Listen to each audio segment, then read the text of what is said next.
wabarakatuh. Selamat pagi, siang, sore, malam, ataupun selamat hari apapun yang teman-teman nonton video ini. Saya Swastika Rabana dengan NIM akhiran 45. Saya ingin menjelaskan tentang terkait studi erosi material tameng satelit dengan mengontrol durasi paparan radiasi di ISS menggunakan pendekatan statistik inferensial berdasarkan data eksperimen proyek MISSE NASA, milik NASA. Nah, lingkungan ekstrim luar ruang angkasa merusak struktur polimer pelindung satelit secara konstan. Seperti ini ilustrasinya, teman-teman. Data penelitian diadaptasi dari pengujian material nyata proyek Materials International Space Station eksperimen milik NASA. Eksperimen ini menempatkan berbagai polimer di dinding luar Stasiun Antariksa Internasional untuk menguji tingkat degradasi permukaan akibat hantaman oksigen atomik secara real dan paparan radiasi matahari secara ekstrim. Ini polimer-polimer ini kita ambilnya yang bagian teflon, korin, kapton, dan mylar. Nah, kemudian berikut tabelnya, teman-teman. Ini jenis teflon, korin,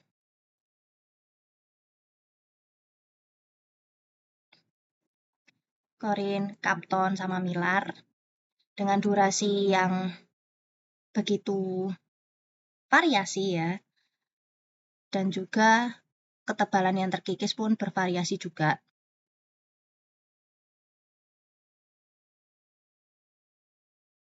Oke. Nah, pertanyaan utamanya, manakah dari keempat bahan tadi yang paling kuat jika kita secara matematis menghilangkan variabel waktu paparan? Nah, mana? Sebelum itu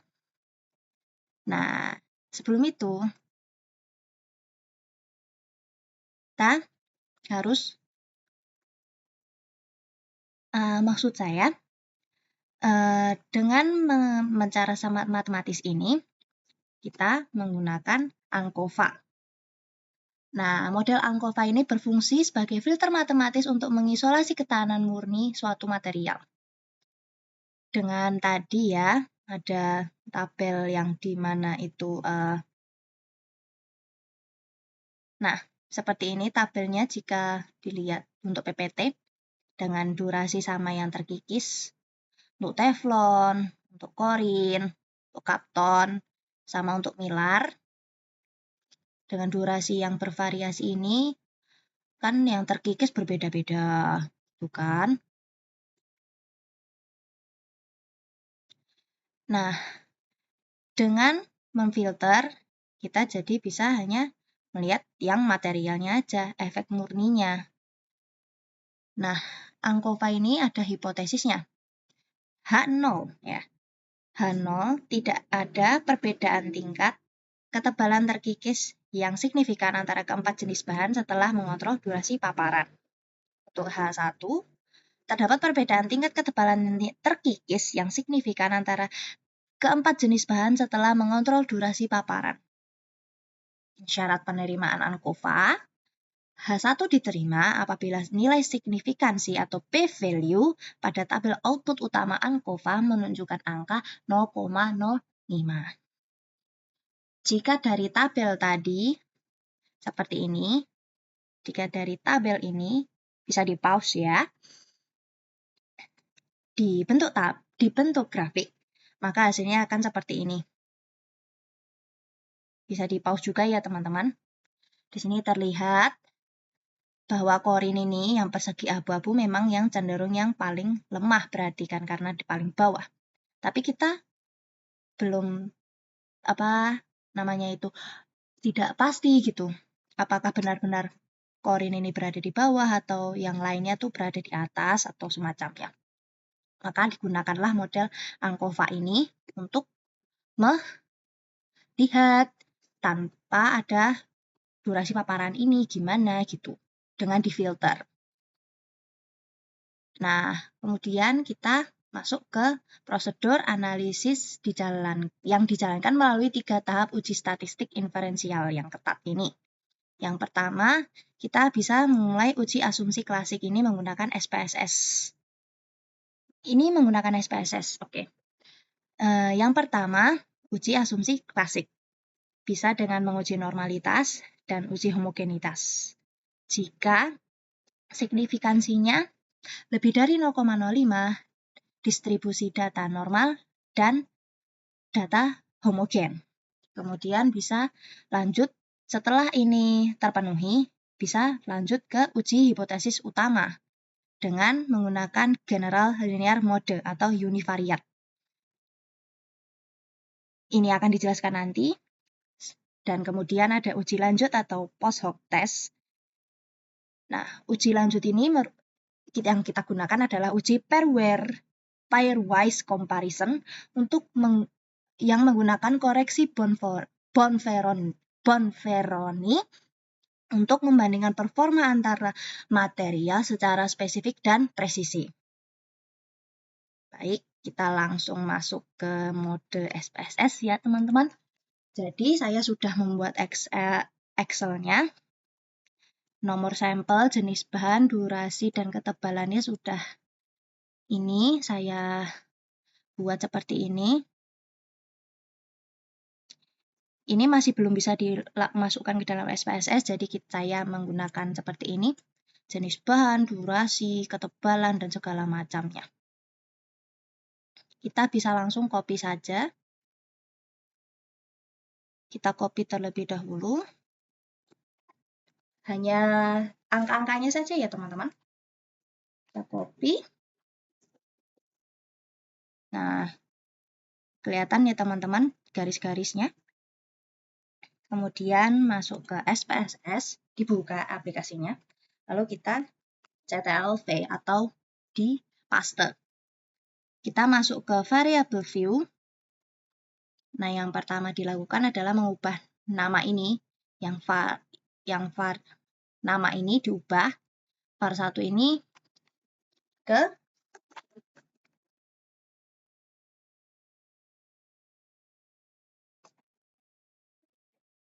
diubah menjadi jenis bahan.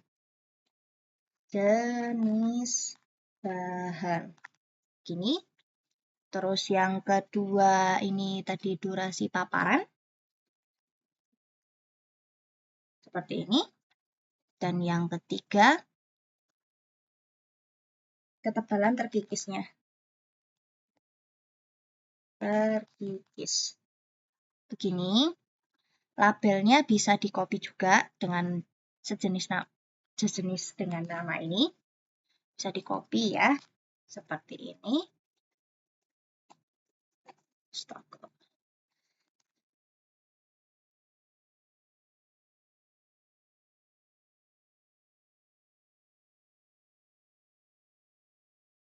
Oke. Kemudian kita masuk ke value. Value ini kita ubah. Ya, untuk jenis bahan saja ya teman-teman.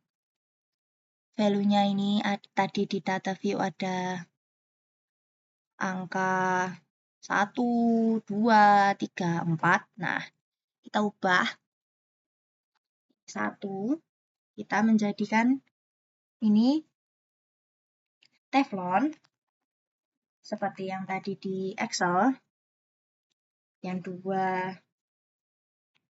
kedua adalah korin. Dan yang ketiga adalah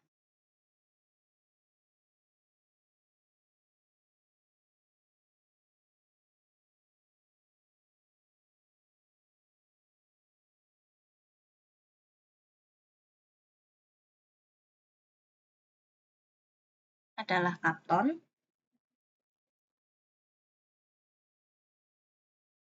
Dan yang keempat adalah milar. Seperti ini, kita add, lalu kita oke. Sudah. Ini tetap nominal ya. Lalu ini adalah scale ya.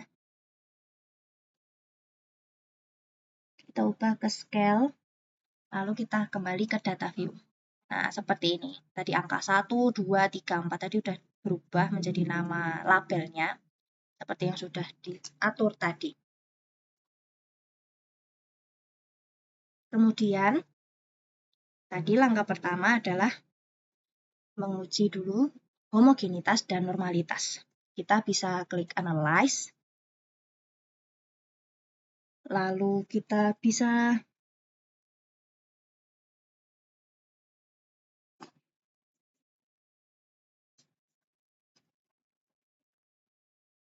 tadi kita klik Analyze, kita klik Descriptive Statistic, kita pilih Explore ya. Kemudian kita pilih yang ketebalan terkikis ini ke Dependent List, dan jenis bahannya ke Factor List. Durasi paparan kita abaikan, dikarenakan nanti akan masuk ke dalam ANCOVA-nya nanti. Kemudian kita klik Plot, kita pilih Normality Plot with Test, dan Spread Level with 11 Test ini kita ke Power Estimation. Klik Continue, lalu klik OK.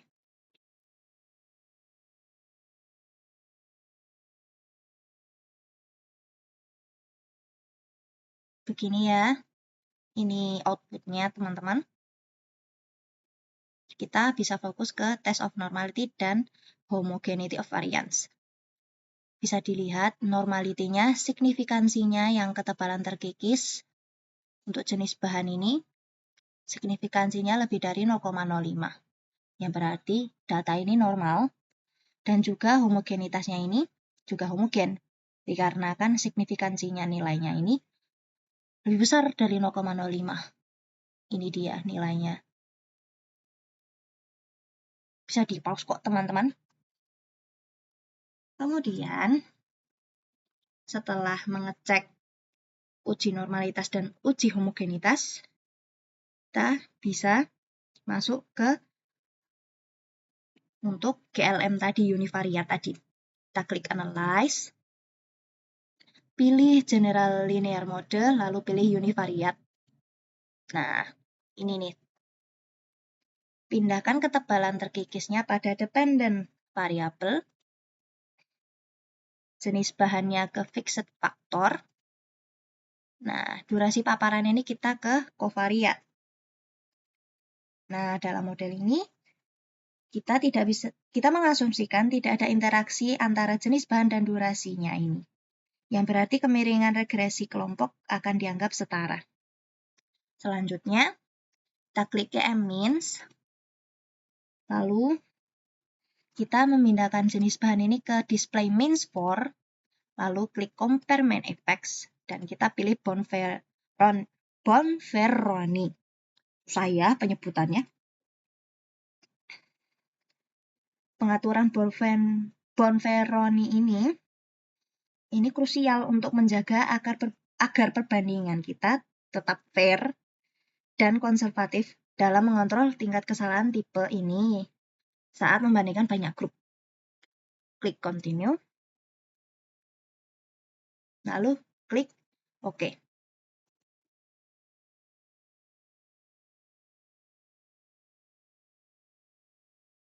Bisa dilihat ya teman-teman, outputnya seperti ini.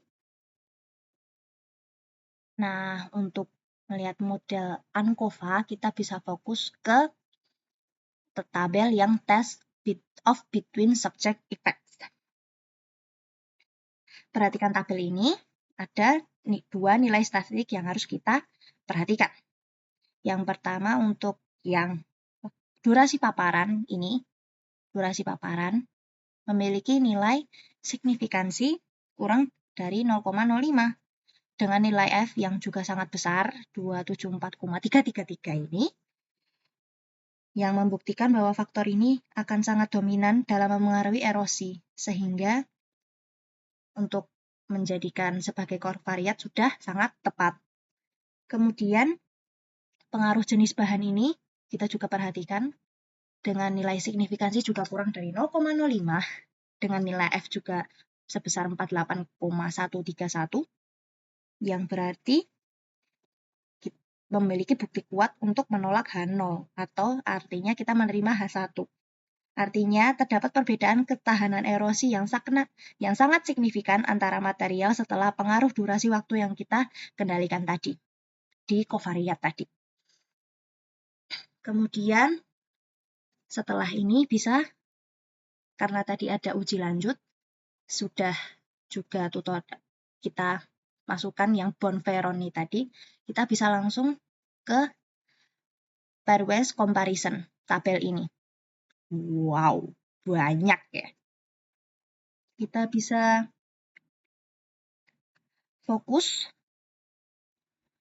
pada bagian yang bisa membandingkan teflon dengan korin, teflon dengan kapton, atau teflon dengan mylar ini.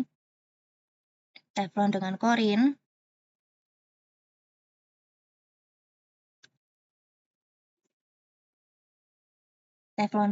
ini perbedaannya positif, yang berarti nilai teflon ini kikisnya itu jauh lebih tinggi dibandingkan korin. Kapton pun begitu. Nah, kemudian lalu kita bisa lihat juga dengan korin dengan yang lainnya atau mylar dengan yang lainnya, dengan memperhatikan mean difference ini. Kemudian, nah ini, dengan melihat mean difference ini, kita bisa melihat bahwa material korin ini paling unggul. Nah, saat korin dibandingkan dengan mylar, mean diferensinya nilainya mencapai minus 14,068. Dengan nilai signifikansinya kita bisa lihat nih 0,01, yang artinya kurang dari 0,05, yang berarti menunjukkan bahwa tingkat pengikisan korin jauh lebih rendah secara signifikan. Kemudian kapton pun juga terbukti lebih kuat dari teflon dan mylar, namun tidak dengan korin. Berarti secara tidak langsung ini kapton adalah material terkuat kedua.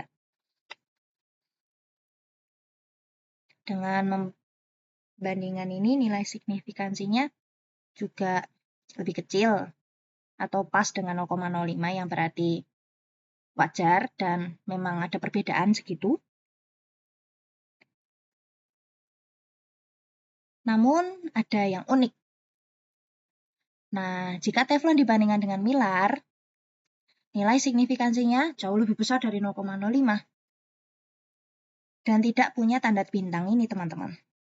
Yang lainnya pada ada tanda bintang, tanda bintang, tanda bintang, tanda bintang, tanda bintang, dan segala macamnya. Nah, ini menunjukkan bahwa teflon dan mylar ini memiliki performa ketahanan yang setara atau tidak ada perbedaan yang secara nyata. Nggak ada yang secara signifikan banget. Tidak ada. Kembali lagi ke PPT. Nah, tadi sudah melakukan prosedur analisis ini.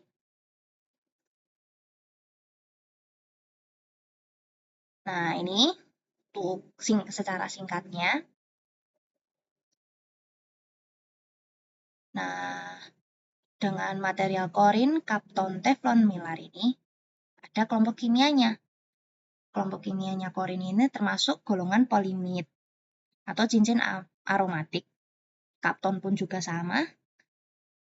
Teflon dan mylar adalah rantai karbon terbuka yang linier.